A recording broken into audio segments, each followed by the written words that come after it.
God has safeguards in place to keep us from being as sinful as we would naturally be. You don't realize, even when you were unsaved, God put safeguards about how foolish your foolishness would get. That's why the Bible says there's one who restrains. In other words, that one restrains, because that's what the tribulation period is. When we get to the book of Revelation, I'll tell you about that. Revelation is about the basically God removing more of his grace from the earth, so that the earth can be handed fully over to a reprobate mind, so that you can see earth without grace.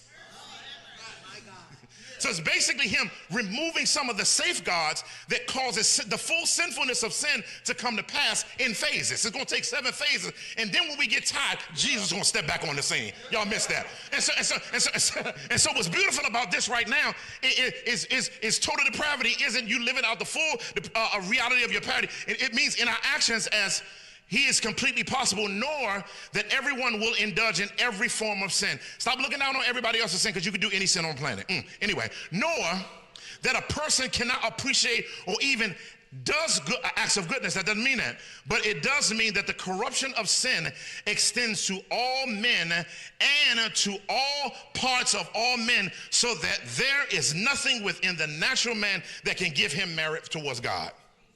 Meaning you can't merit God's favor with your life.